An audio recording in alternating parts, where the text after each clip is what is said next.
Hello everyone, I'm number one Marmaduke fan. Summa Trigorum, Summa Spoilerum, Summa Tangentum.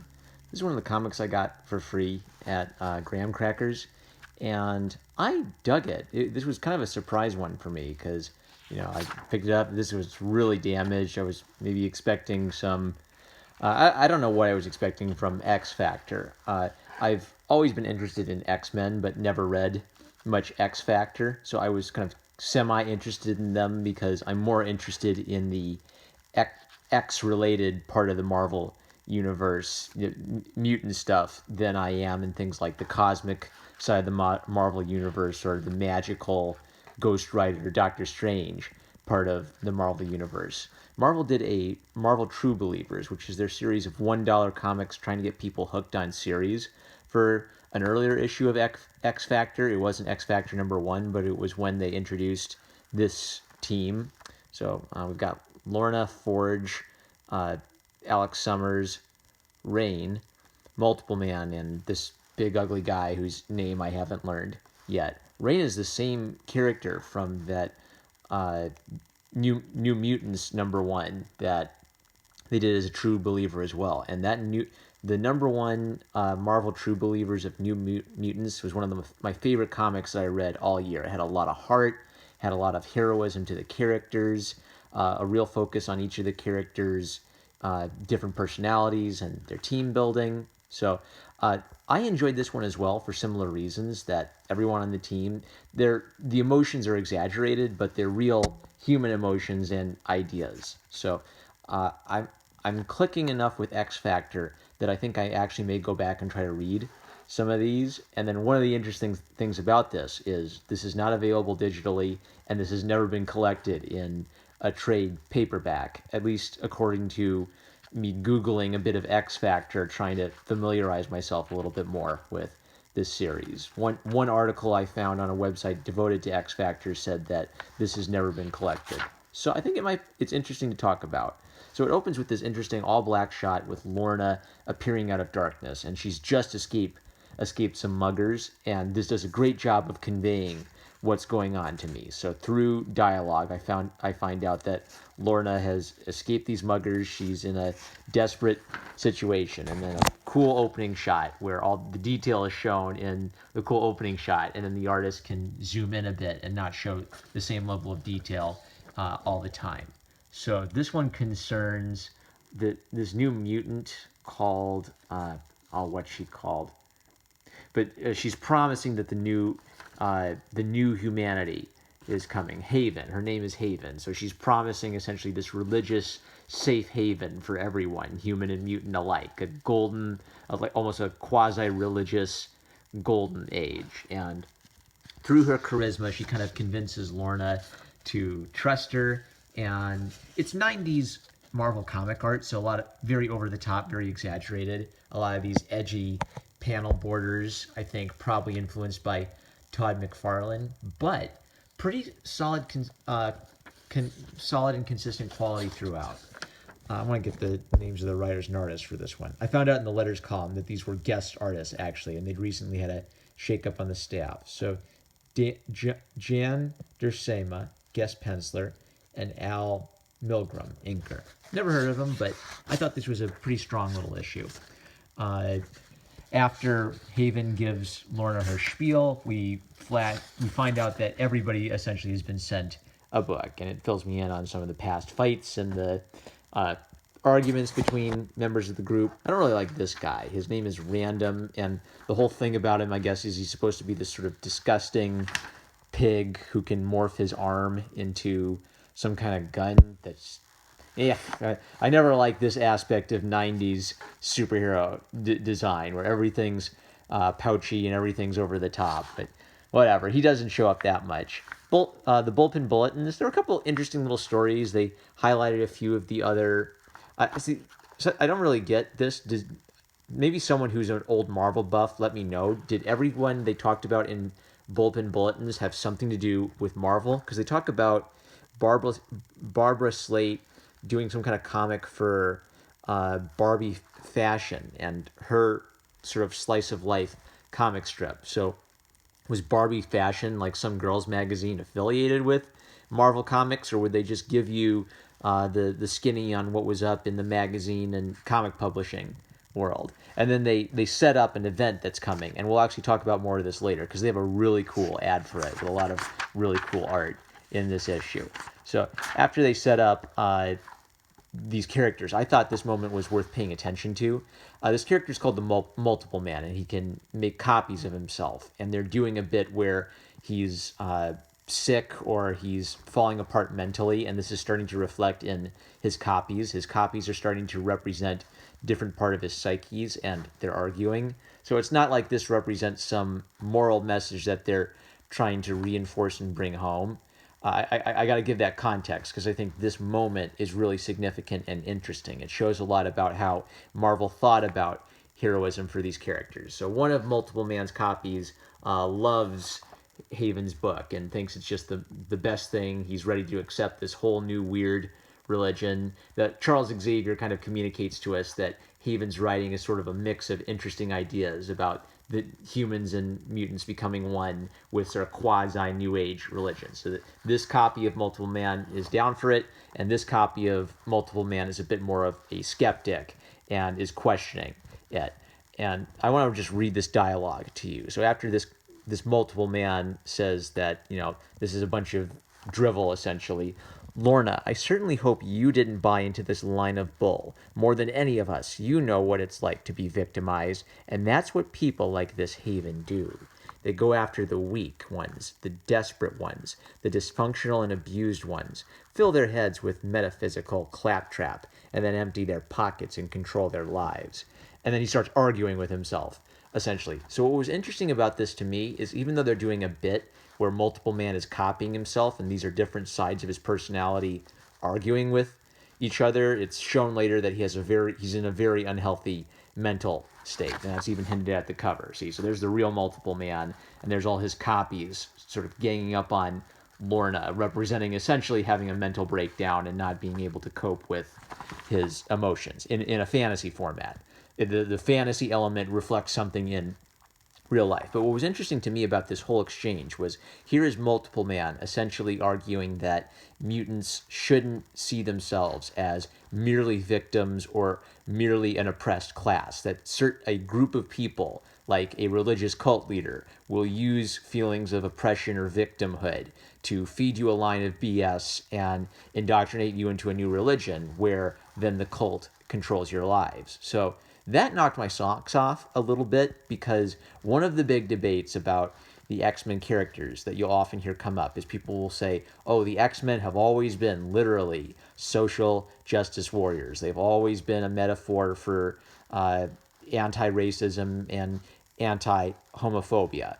And that's true in the most general sense that the mutants were always meant to be a metaphor for politically oppressed peoples, but they were always meant to be the most universalistic, vague kind of metaphor for that. And what's interesting about this is here we see Multiple Man saying that they do not, at least this aspect of Multiple Man's personality does not want to be viewed as a victim, does not want to be treated as an oppressed, marginalized person. He wants to succeed as a superhero. He doesn't want people pitying him or giving him things he doesn't deserve just because he's a mutant and the poor mutants have been oppressed. The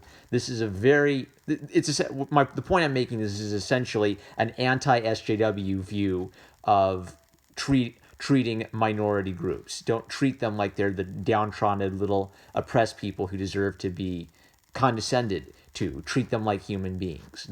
That's what he's arguing for. He wants to be treated like a human being. He doesn't want his identity as a mutant to become a victimhood complex that people can use to manipulate him. This is great stuff. My goodness. Yeah, so hashtag John Malin did nothing wrong. Hashtag John Malin was right. And this is a nice little data point that the X-Men and mutants in general in Marvel Comics have not always been SJWs. This is actually quite a strong anti-SJW message within this comic. This was an interesting little ad they did, Siege of Darkness. They were doing a little ad for KB toy stores where if you brought in the coupon and bought a game, you could get this special Ghost Rider comic, and I looked at it, and they're doing a cool thing where it says objects in mirror are closer than they appear, and he's just about to reach out and grab whoever he's chasing. They talk a little bit about what this series was going to be, and I guess they were going to do special comic book covers for this whole little mini imprint, I guess you would call it. It's an event, but it's also some sort of like mini series, Marvel Midnight Suns, where they put together all the kind of Ghost Rider, Johnny Blaze characters together. I thought some of the art, even though I don't care much about these characters, I thought some of the art was in this stuff was great and just worth pointing out, because this is just such a weird, interesting thing from Marvel's history that I'm getting to find out about. So I guess I'm going to do a live comic cover critique, but really perfunctory, so I can get back to the story. Henry Martinez, really good figure drawing, dynamic, over the top. That was one of my favorites. Adam Kubert, kind of an interesting sketch with loose styles and some thicker brush strokes here in the background. I like that he sketched out the contours, and then it looks like come back over with wash to solidify the shadows into a really, black, white, easy to understand face. This one here, Darkhold 15 by Rurik Tyler and Jeff Albrecht. Not that strong. It doesn't stand up to some of these others. Kind of that Batman the Animated Series style of very simplified here, but then loose and sketchy up here. I guess this is where the title was supposed to go, but a lot of wasted real estate just for a kind of swirling, massive demon whatevers. Mobius Screaming by Isaac Cordova and Andrew Pepboy. Yeah, pretty cool. Not doing much in the background, but they're kind of doing a bit where they're putting all the emphasis on Mobius's scream. These are two of my favorite covers. So Marvel Comics presents 145 by Fred Harper, doing a lot of cool thing with Daredevil's chains. So even though this is like the empty space for the title stuff to go, they're still doing something cool, and it reads really well from a distance. This one I think is a clever idea. So it's Ghost Rider holding some lady who's either dead or seriously injured, and then a close-up of the Spirit of Vengeance in the background. So you get that intensity in the background as well as this sort of emotional moment in the foreground. And then they do a whole bunch of pencil sketches with just a little color slapped on them, it looks like, which I was interested to see, because we're getting to see the difference between kind of the loose breakdown style pencils and the much more polished finished work for these covers. So Ron Garney, what I noticed about this was so much emphasis on the names over and over again. I saw Ron Garney names, Ron Garney, Chris Ivy, Ron Garney on this one. So this is an age where Marvel was really emphasizing its artists and making a pitch to you based on just letting you look at examples of the artist's work all by itself. So who's this one? Outcast by Ron Garney, in this massive, sketchy style with markers added. Adam Kubert, again. Andrew Wildman. Yeah, that one's okay, but I really dug seeing all the pencil sketchiness in this one, and it looks like marker for the color. Yeah, a big giant monster. Was this going to be like the finished art for it, or is this just character studies getting ready to do this whole series? Wow, more of this. Ron Garney with this big giant Ghost Rider. I did not like this drawing that much. Ron Garney's version of Johnny Blaze just looks like a little 5-minute sketch. That's like the weaker aspect of the 90s to my eye, is everything's over the top and everything's squarish. John Blaze by Ron Garney again. They are pushing their artists as a major selling point. Blaze #1 by Rob Wagner and Mike Krager, focusing on the gun and all the detail of that, really sharp and controlled style versus the loose, sketchy style and all this Garney art. I thought this design for Doctor Strange was sick, even though I don't care about Doctor Strange that much. Melvin Ruby's design for the character. What was weird about this for me is how much it reminded me of how Doctor Strange looked in the brand new Venomverse event. Not brand new, from winter of 2017, I guess. Kind of reminds me of Spawn. Everything, it's the 90s, so everything's over the top and pushed to the extreme. Doctor Strange cover by Melvin Ruby and Jimmy Pamalotti. They are making the sell to you based on this art, but also on this text was garbage. It's just a lot of mystical gobbledygook about what Doctor Strange will have to face in these comics. And I glazed out after about a paragraph because I don't care about all this mystical mumbo jumbo. But I dug seeing all this art in this ad. So really effective ad. I probably would have gone and at least checked out Midnight Suns if I was collecting comics at this time period based solely on that pitch. So back to the actual story. Lorna starts noticing that Multiple Man is having a severe problem, that his copies are actually starting to have their own personalities and argue with each other. So she knows something's wrong with Multiple Man, and they switch to this very purplish grayish style of coloring with just a few little hints of color, and his multiples essentially scream at her and tell her to go away. So the promise of the cover is kind of fulfilled, but it was just a brief little moment where she essentially tried to help them and then decided she couldn't do anything. I hate this random character, so I'm not going to talk about that. This is a dumb ad. In this game, it's either them or you. I was looking at it and thinking, okay, it's a monster, it's an alien with eyes up there. It's a piece of toast. Show me a monster, show me an alien. I'm just going to skip over this ugly random guy because I hate having to look at him. So one of the characters I don't know shows up to this cult meeting, and apparently everyone's mad at her because she betrayed them at some earlier point. And then Rain, who I really liked in New Mutants, she's apparently been hurt or brainwashed or turned into this hideous werewolf monster. Rain's power is that she can turn into a werewolf. Apparently there was a period where she was stuck in her hideous werewolf form, and it hurts me now because I liked her so much in that New Mutants #1 comic that I read. Poor Rain, I hope you get better soon. So then what's her name? Haven, the cult leader, comes out and gives her spiel about the golden age that's coming. I like that Lorna's just resting bleep face the whole time. But this was a cool little ad too. I love all the time capsules. So this was an ad for all the trading cards Marvel was doing back then, cashing in on the baseball card craze. And the thing is, this looks kind of cool, but it's very detailed painted, but if you zoom out, it all starts to run together. So it's not that punchy. So anyway, someone bursts in and interrupts Haven's religious spiel, and then it's the person we were missing this whole issue.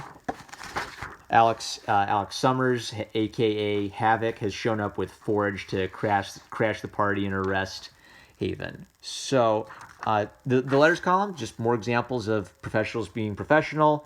Lots of praise about the consistent quality of the book after the staff changes. So that means I've got some good reasons to go back and check out more of this. So this was mostly storybook time with Uncle Marmaduke fan, but I think what I wanted to highlight was, especially in the ad section. The ad section was almost more interesting to me than the story itself, and all that emphasis on just showing big examples of the art, showing the sketchiness of it. This was a time in Marvel's history where they knew the art was a big selling point, in contrast to today, where there are still good artists working for Marvel. I'm going to buy the heck out of John Malin's run on Cable, and plenty of others that I talked about this channel that I found reading Marvel Comics this year. But they also publish junk artists because they're trying to push out cheap product. This was an age where they knew that the art was a big selling point of the comic, and they could brag to you just with sketches to get you excited to read these comics. So this was fun. A lot of time capsules. You can't get it. Hashtag not on Marvel Unlimited, not on the digital comic shop. If you want this, guys, you're going to have to go to your local comic book store and hope they have back issues of X Factor comics from this time period. So if you go pick up any X Factor based on my recommendation, if you support a local comic book shop, I love the Diversity in Comics Move the Needle hashtag. It's all about supporting the comics industry, sharing your love of comics with people, and letting them know that you are a comics customer. So if you decide to get any of the books I've reviewed on this channel on my recommendation, do use the hashtag Move the Needle and then @me, so I know that you got a comic book based on my recommendation, because that just makes my day when I see people tell me they got some comic books that I talked about. Oh, good grief. It's the Game & Watch era of video gaming. Guys, Gamergate, Comicsgate, it all comes together. We're being incepted. I love you. Catch you later. Bye.